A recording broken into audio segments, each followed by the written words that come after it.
Hey everybody, welcome to Gardening with Brent. Today I've got two topics for you. The first topic is raised bed covers. It's you know how people put netting over their beds or raised beds or in ground or whatever to keep the insects out. That's my first topic. The second topic is planting pots inside the raised bed. Now this is a unique one, and you'll need to pay attention to this one because it serves a great purpose. So I'm going to show you that, and it's part of my breeding efforts.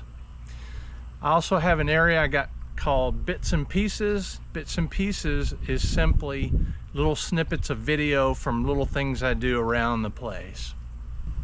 And lastly, this is a big one. This is my off-topic subject. This is where I talk about all kinds of things that have little to nothing to do with gardening but are on my mind.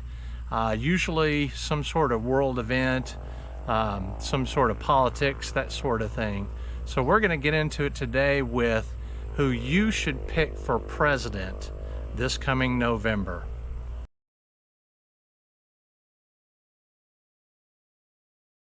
This part of the video is about making some raised bed covers, and I looked online for the various raised beds that are 2 foot by 8 foot.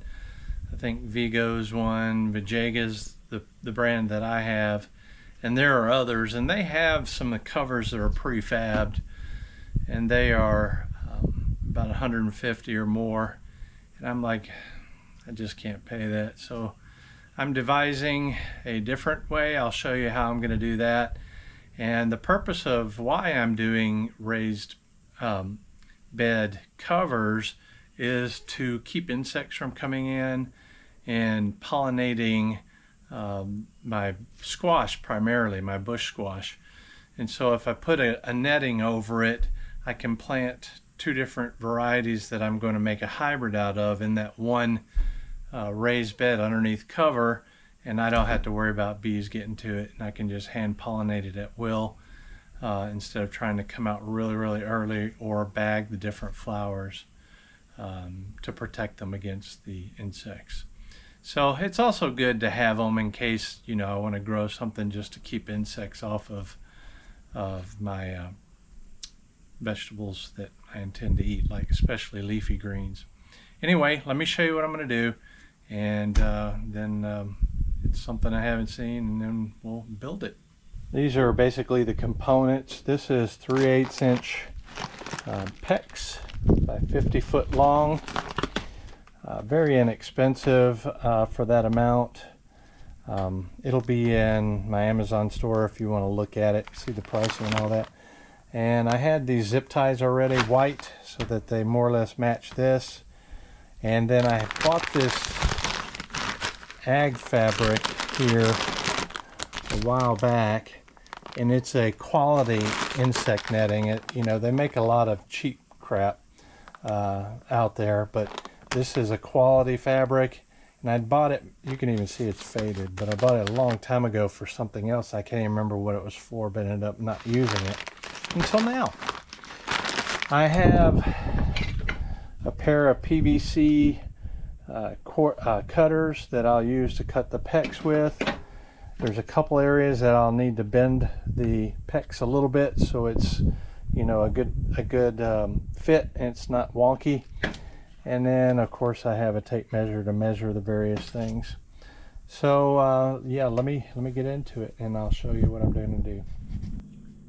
So I had this smaller diameter PEX from other projects, and I did model and use this little I had left to come up to see if it'd work. And what I figured is that I need 4 of the hoops that go over the bed. I've got the pipe here stretched out, and I'm using clamps because it would coil if I didn't.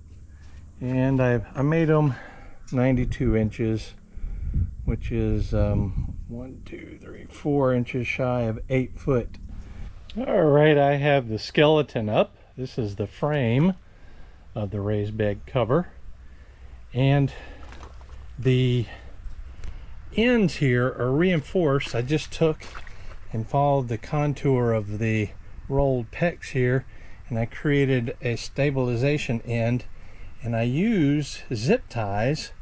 These are 6-inch zip ties, and I just put one going one direction, one going the other direction, and they hold it in place really nicely. Now along the top here, when I first put it in, it had some bow in it because the memory of the PEX being coiled is difficult to get out, in the short term anyway. I don't ever get anything perfect the first time, or very rarely. So you'll notice here that I love the design of this so far, how inexpensive it is. But one of the things that's kind of difficult is the PEX has a curve to it that doesn't just want to let go. And so this design is high. If you look, it's high here, and then it's low, normal, flat, and it's high again on the end. So I have one piece that I think will rectify that and not add hardly any expense to it at all, and just make it look better, because things that aren't, symmetrical, straight, and all that just kind of gets on my nerves. So I want to improve it a little bit more. And this is just to show you that, nothing's ever perfect out of the box. So what I ended up doing is I took one of these little, it's 3/8 inches on the inside here, and I took and I added it here to make the top line straight, or straighter. It's not going to be perfect. Nothing's ever going to be perfect. But to simply take it out, I should be able to just remove the netting and just cut the zip ties.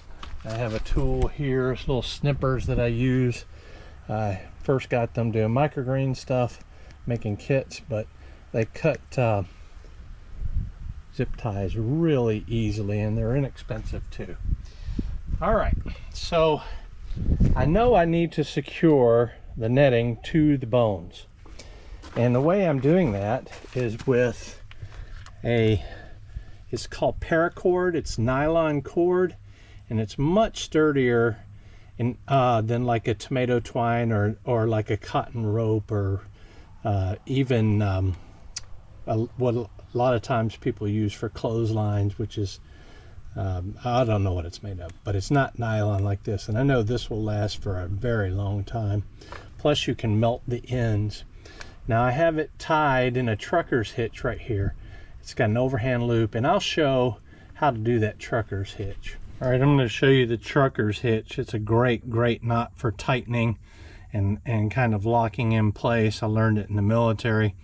If this isn't clear to you, you can do a search and look it up right now, or if this isn't clear.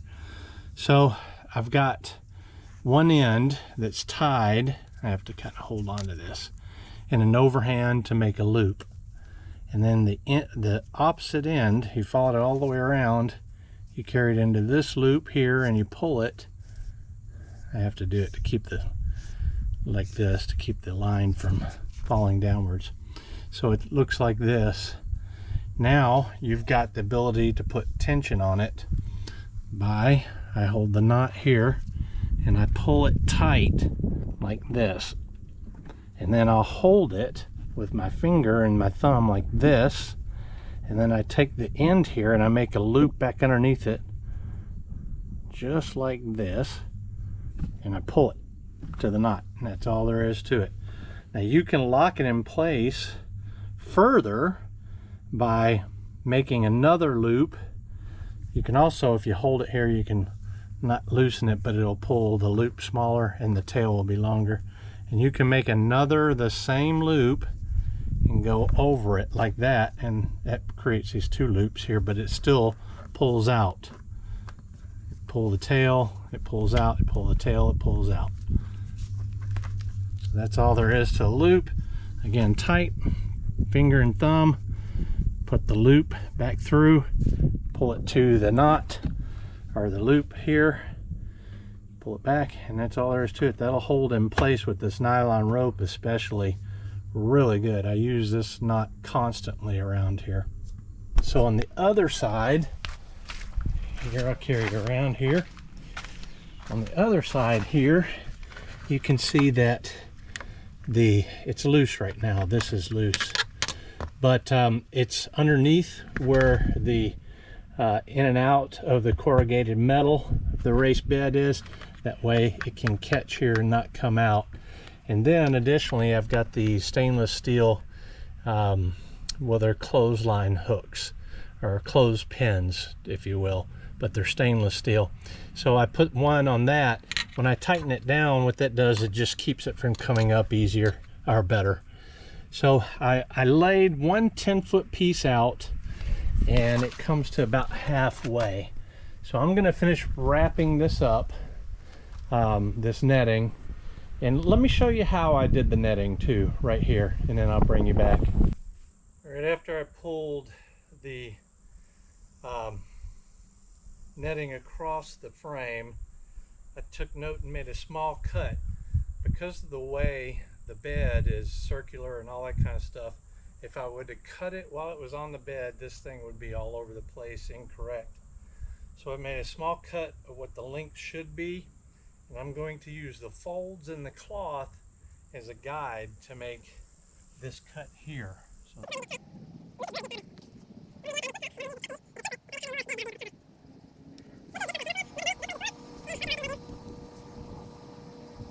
just give it a go. Now I do know that it's good to use better materials when you do something, so they last longer and you don't get frustrated with the failure the first time. So that netting is now on the bed here, and it's kind of windy, so it might be a little difficult to do. And I've got it, I took it out halfway, and so when I want to get into the bed, this is all I'm going to do.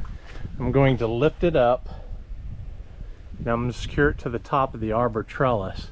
Now I don't have to secure it up there. I can take the ends here and wrap it right here around each other and put one of them stainless steel clothespins here instead of up here, and that'll hold it just as well. So I'll have access to it. Now the trick when you have something like this in the way, if this was not in the way, this arbor support, if it was not in the way, I'd just wrap it around the bottom and just secure it, and it'd be really simple.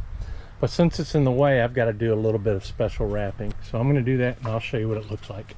So I pulled it down from the top here, straight down, and then I took and put it on the inside of the hoop here and pulled it all the way down evenly on both sides, so this part right here is more or less straight. The next thing I'm going to do is take the excess here and wrap it around over here and secure it with those clothespins. So I just wrapped it, I pulled it where it comes out down here, down, and then I pulled it all around here. It comes on the inside some, and then I pull the excess from here down to here, and I clamp the two together with the pin. Somewhat similar on the other side, except I go around the hose and secure it. Is it going to be absolutely no chance a bug could ever get in or get out? No. Is it going to keep out 99.5% of bugs? Yes, I think it will. So the last thing I did was tighten the trucker's hitch here and put some stress on it, or some tightening on it, so this doesn't pull out easily. And obviously where it comes around the fence posts and the EMT, I pulled it together and just put a notch, or put a clothespin on it and attached it to the 550 cord, or the paracord, on both sides. So that's it. That's how I'm doing my, look, I got a dang cucumber beetle in there, a spotted one, but yeah, that was in there before. So this is what it looks like down from the end looking in.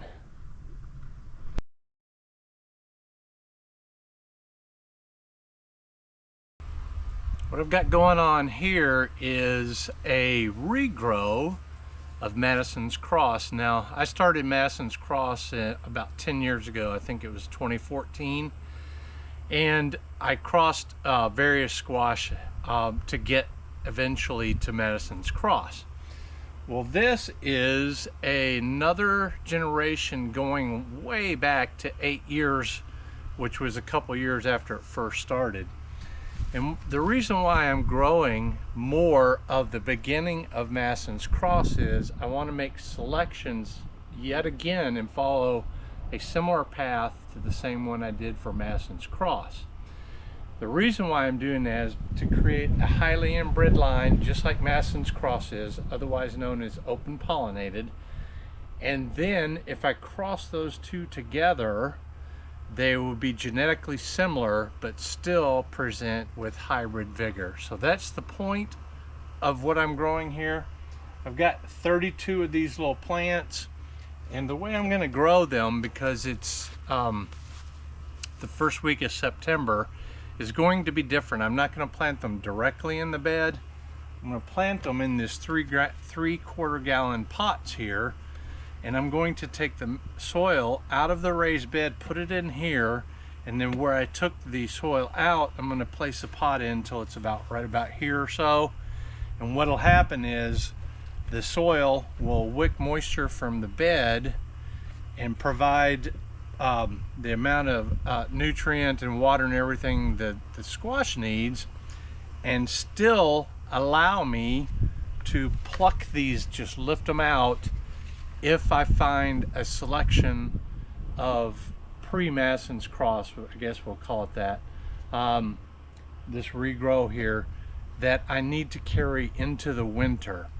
And so if I planted them directly in the raised beds, what could happen is when I go to dig it out and put it in here, that could either severely damage the squash itself, and I wouldn't be able to save the intended squash, the whole purpose of this grow.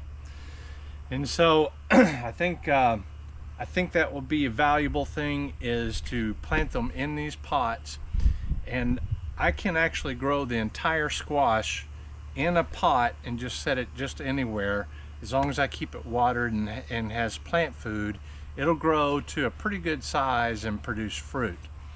And so while these are sitting in the ground, or the raised bed, I mean, what I can do is I can evaluate the squash. So you'll see that there will be a lot of them in one raised bed, and I'm going to put them in, I think, 3 different beds, all 32 of these, or 30 or 31, however many's in here. And what will happen is, as they grow and they begin to fruit, the little baby fruits that come on these plants will tell me whether or not I want to continue. So as they grow, I should be able to pull out a pot and get rid of it if it doesn't meet my expectations. So that's the explanation of why I'm doing this, and it's primarily so that if I find something in this month and a half that's left of growing season, if I find something that I like, I can just yank it out and put it in the grow room, where I keep it temperature controlled and continue to grow it, and then fertilize or hand pollinate it and carry it till I collect the seed. I laid the pots out for the plan. There's 10 squash I'm going to put in each bed. So if I do 3 beds, that'll be 30 squash. Right, I'm going to do one here on camera. This is new to me. Not everything I do has been done before. I just go off a concept quite a bit. So I'm going to take material out of where this pot is going to go. I'm trying to keep it as undisturbed as possible. And I'm going to push down on it because compact mix wicks water better, and I can feel it's got a lot of good moisture here. So as I go, I'll fit this down in here, make sure that it fits nicely, and I'm going to take a little bit of extra out and set it on the side, because Now I need to be able to put the transplant in here.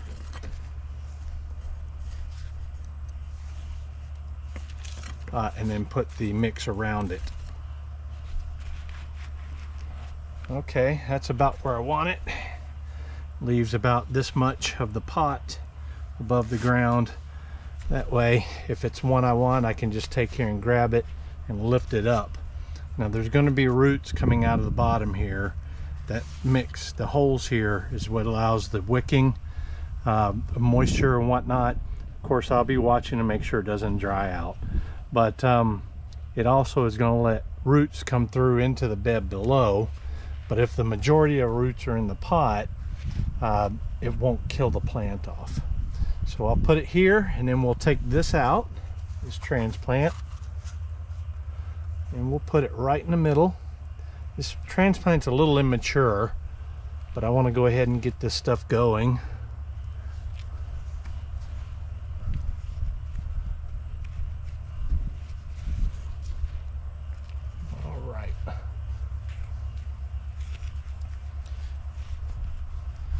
I'm going to add a little bit more mix. I didn't take quite enough out, but I have a wheelbarrow. It's already got some mix in it when I was doing the fig. So I'll finish putting mix around that and bring you back.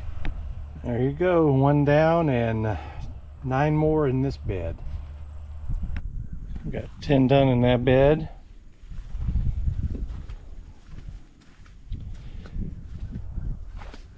And I've got 10 more done in this bed. And some of these are still a bit immature to transplant, but I'll find them a home to do the same thing. Now what I need to do is water it in, and I'll do it thoroughly. I'll get everything saturated,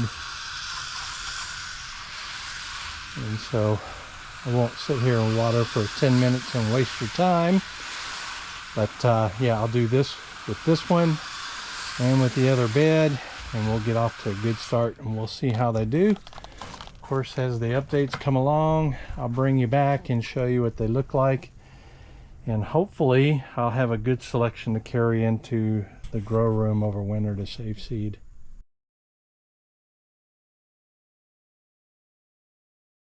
You can see this Mason's cross here.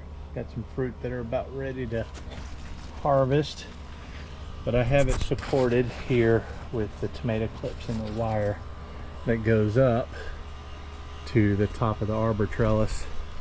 And when I'm not using them, I store them up here, and you can see them stretching across here. That way I can just grab it and just use it over and over until they degrade and I have to replace it.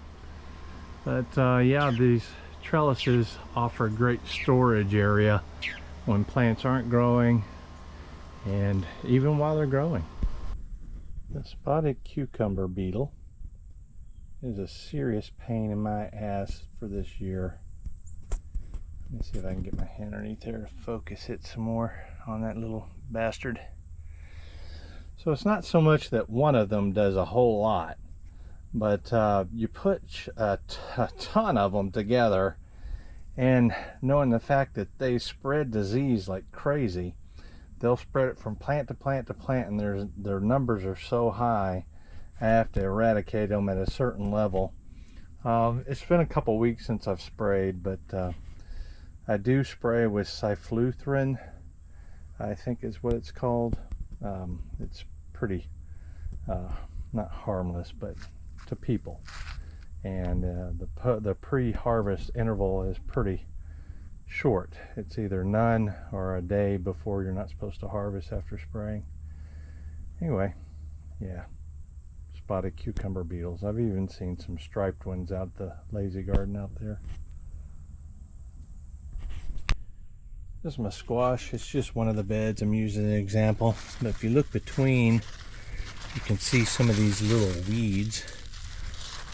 I mean, if you call that weeding, plucking these little things out. And this particular weed, whatever it is just super prevalent. It's about the only weed that's in here, in these beds. There are a couple others sometimes, but I don't know what this is. But anyway, I'm picking these out daily. You know, I have 16 beds and I pick out, I don't know, about 2 or 3 minutes worth of these things daily. Throw them over the fence there. All right, I want to show you the difference between a covered eggplant. Feels like it's split actually. We'll take a look and see what it looks like on the inside, but it's all about coloration more than the eggplant itself. And I want to compare it to this one over here. So I'll get the one out of the bag and bring it over, and I'll just give you a quick look what they look like.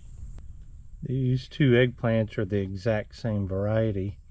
It's just that I covered this one and it didn't get any sun.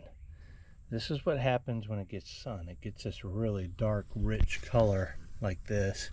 Now it has some bug damage, but it's really a gorgeous fig. And you should see it in the brilliant sunlight. It's really gorgeous. But without any cover at all, it's white as can be. White, white, white. You see there on the bottom how white it is. Now it's got some color to it because this bag here, I'll show you. You could probably see inside here that, there you go. That's a good view. You can see how the sun can get through a little bit. Now if I were to darken that some, maybe add some foil around it, or some other form of bagging it, this thing would be like bright white. And I think that's kind of neat. Even the calyx up here, look how light that is compared to this one. So yeah, that's interesting. It's something unique that you can bag and have some pure white ones if you wanted.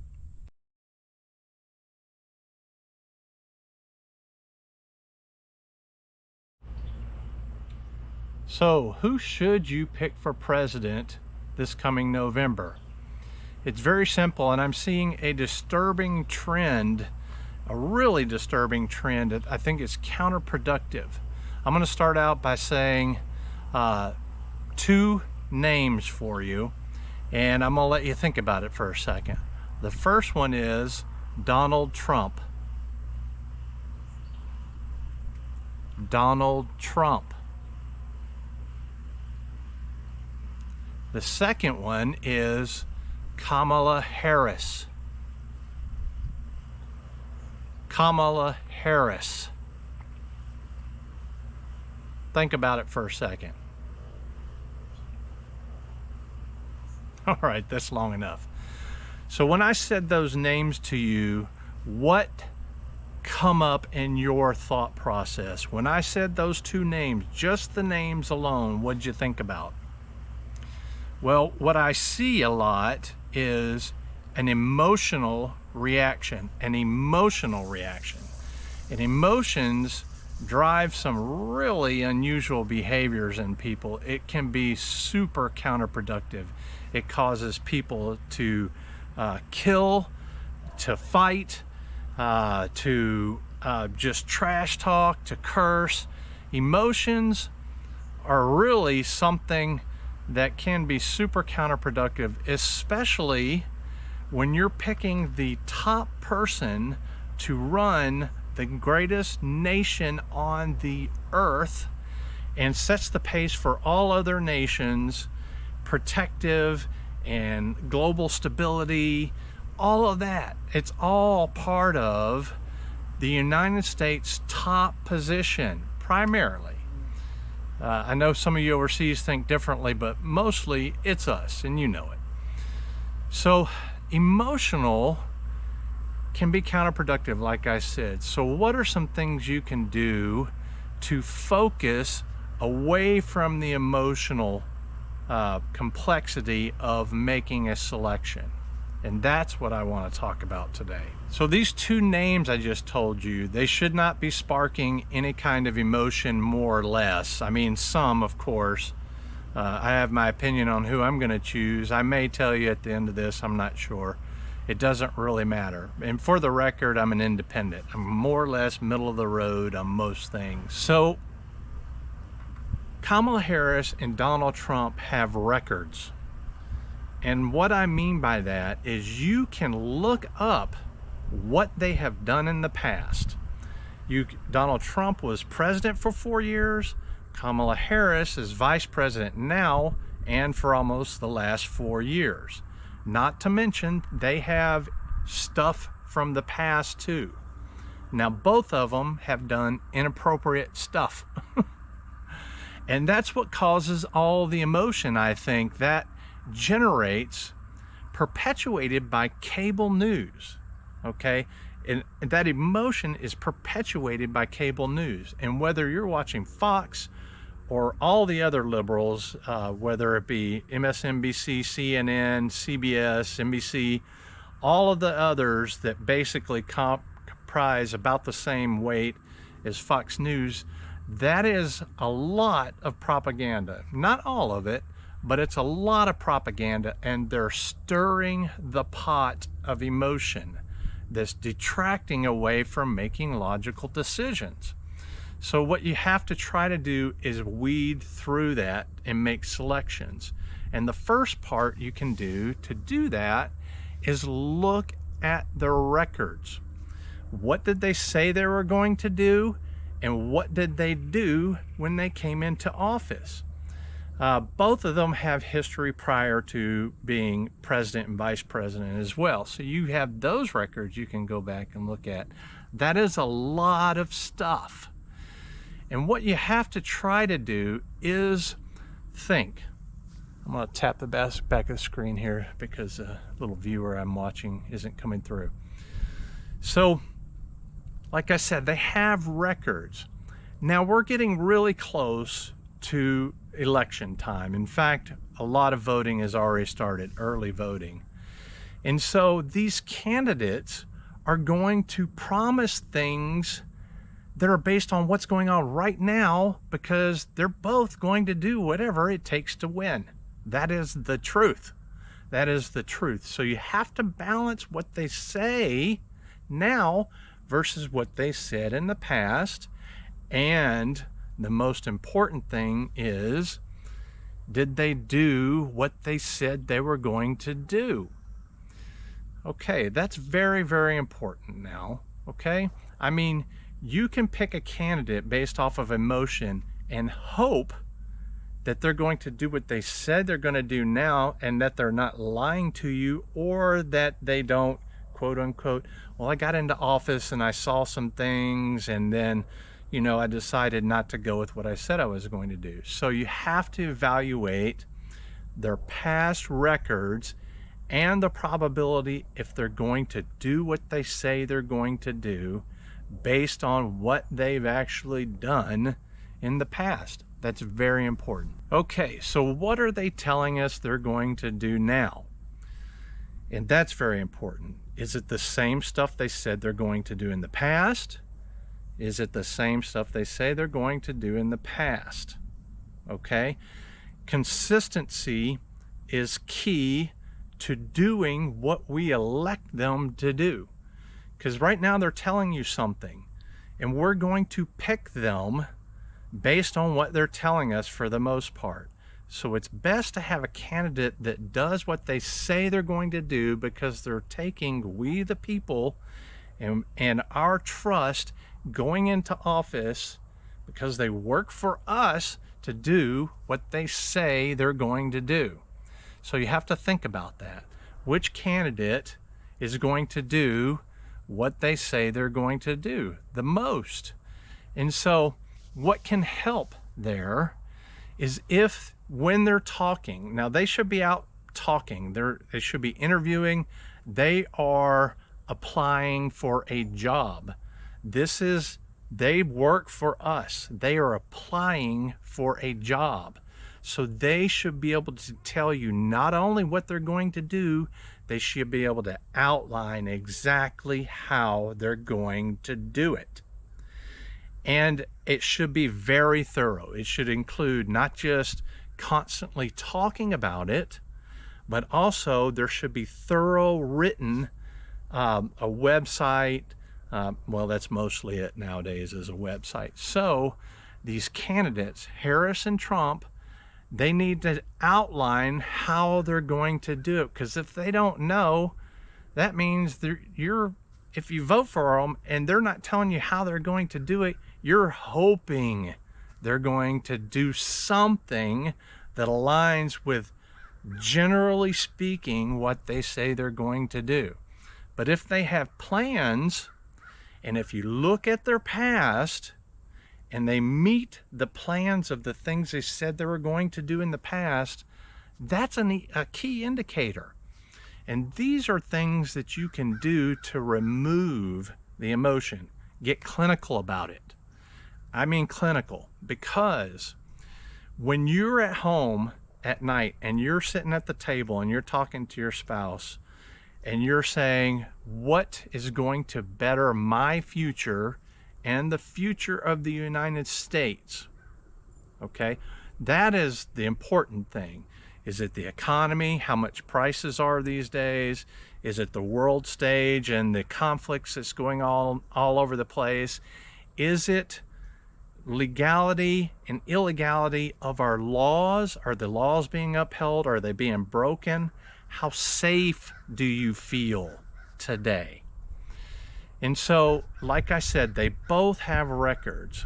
And so, let me tap the screen again. And so, Harris has been in office for almost 4 years, and Trump was in office before. They have high level experience in what they're doing. They should be able to talk about things in great detail, and they should be able to tell you how they're doing it, and you can look and see what they've actually done. So the past almost 8 years now, both of these candidates have had the reins. In fact, one of them right now, and this is my advice to Kamala Harris, is she's in office now and pretty much Biden's gone. He's a lame duck.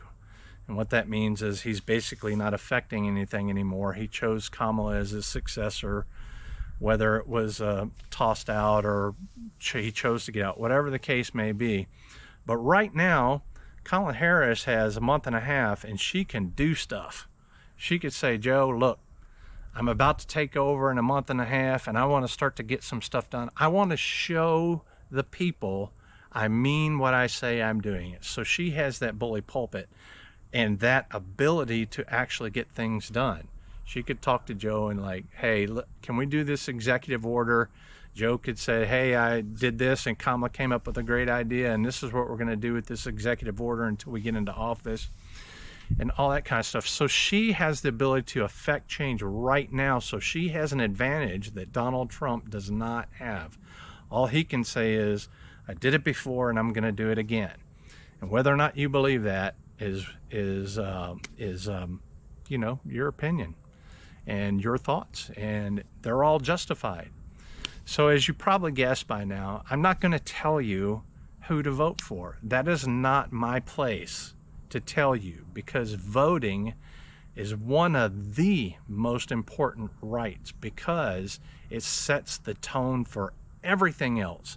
Your free speech, your freedom of the press, your security, your safety, the various issues and all that kind of thing. Those are all set by the president.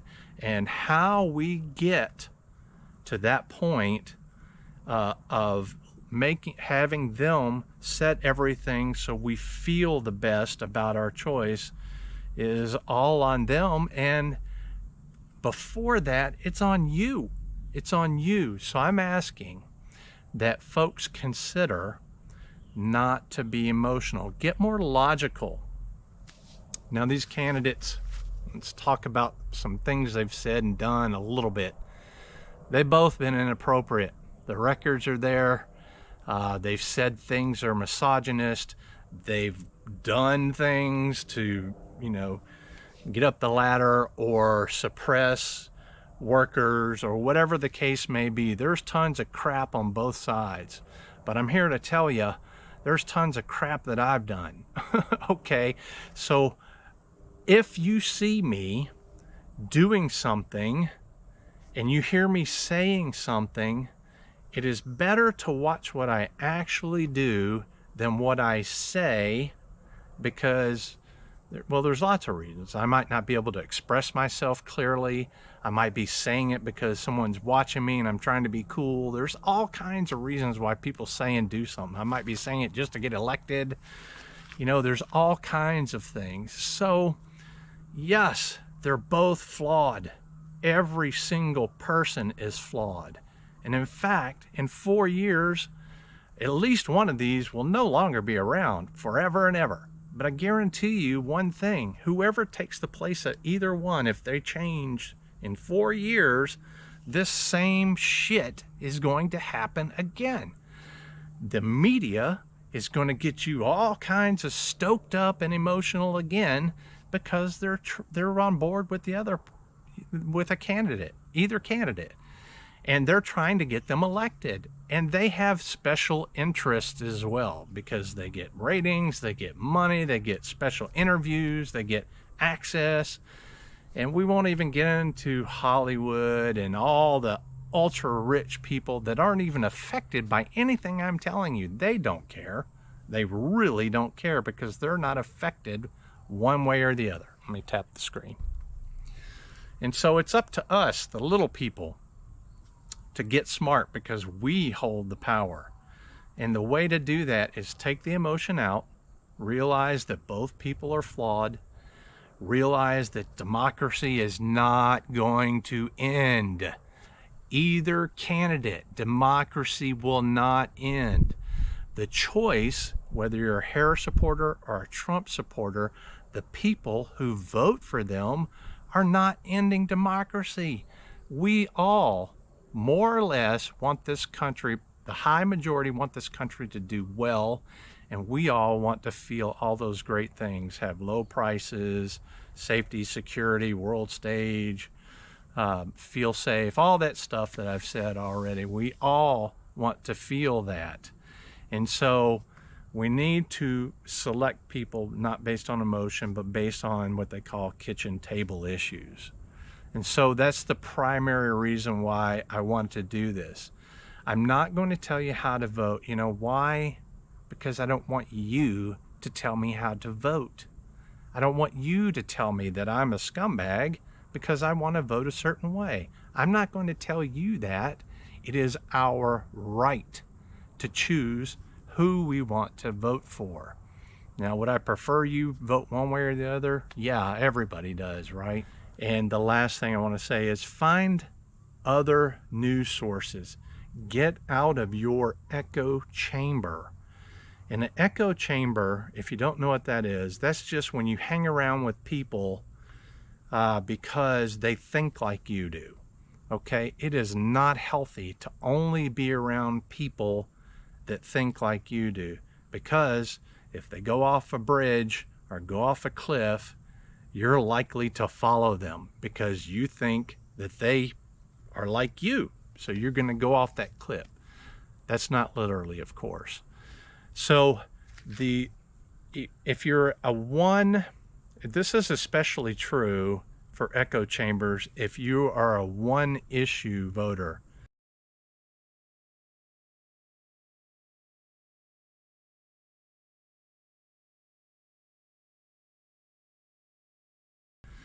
And a one-issue voter usually is so emotionally tied to that issue that they don't care about all the other stuff that's actually going to affect your life.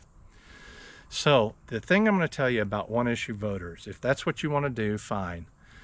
But if you have one issue that drives, and I can name 10 of them right now that people are getting really worked up over, especially one, and I may talk about that at another time. But if you are a one-issue voter, what you need to do is think.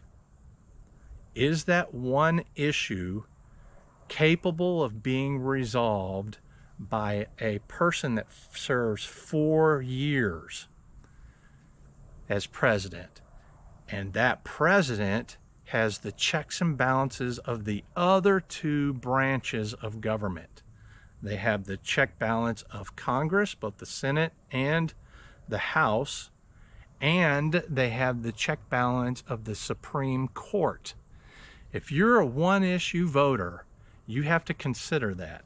If one of these people say they're going to do something, and if they get into office and they try to do it, and a lot of times that's exactly why they say it, because they know it's not going to get improved and they know it's important to you.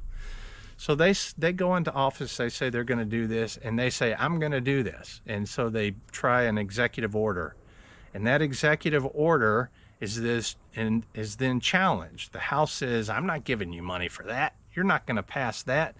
Or if the Senate, whoever's in charge, they take it up and they try to pass a bill, and the other, even if they have all three branches, the House, the Senate, and the presidency, even if they have all three of those and they try to get that done, it then can be checked and balanced by the Supreme Court in a lawsuit. Now that's happened in the past 8 years several times. It's been blocked by the Supreme Court. And so if you still want to vote by that one issue, go for it. Go for it, because their ability to change things is really not going to happen. And you need to be realistic about that and think about the other things that are important to you. For me, it's the economy. And in order to enjoy a great economy, low prices and all that, I got to feel safe. I can't worry about going somewhere. So those are my two primaries. And so I'm voting mainly because of those two things. So I think I've spoken enough on this. Hopefully I've gave you some food for thought, tying it back to the garden here, food for thought. And so remember now, before you get emotional and start attacking me or attacking others, remember that I'm not telling you how to vote. I'm advising you on some things to consider before you make your choice, because you should be well-rounded in a lot of different avenues, including news sources other than the mainstream medias, your YouTubes and other forms of news, local news, the news of your family, just a lot of different sources. So it's very important that you address the actual needs that are going to improve your life and how this elected official is going to make it better. Okay, yeah, like I said, I've been trying to get rid of this. I'm looking here in this dang thing as I've gone on for over 21 minutes here looking in the screen. The last thing I want to say is that thank you for watching the video. If you enjoyed it, please like, subscribe, and share, especially share. I like talking to you. This is a great topic. The off topics are a great chance to talk to you about something else, because to be honest with you, gardening is not stirring up a lot of interest. So if you have a topic that you want me to talk about, I will talk to you just like I talk to you now. And I'm not going to tell you how to behave in those topics. I'm just going to give you some food for thought. So if you have a topic you want me to talk about, just leave it in the comments and I'll try to get to it. Other than that, again, thanks for watching, and we'll see you in the next one.